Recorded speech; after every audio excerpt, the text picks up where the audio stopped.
Hey guys, welcome back to the channel. In this tech tutorial video, we're going to explain how you can set a default search engine in the Avast web browser. So let us dive into this.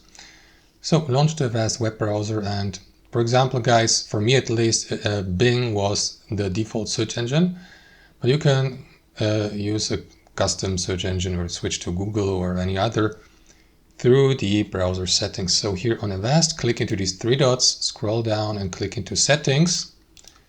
And here, guys, what you want to do next is navigate to the search engine tab. And as previously mentioned, that's Bing. So you can change it by clicking this button and choose one of these. So let me go with Google, for example, and set it as default. That's it. Now you can manage your search engines below, for example, and here under search engines, delete the ones you don't want to use or set them as default. Well, you can't actually remove them, but you can switch the default one, as you can see. And Google is the current default one. And yeah, that's how it works, guys. So that's how I do it. Thanks for watching. Hope you enjoyed it. Got some value from it, and we'll catch you later.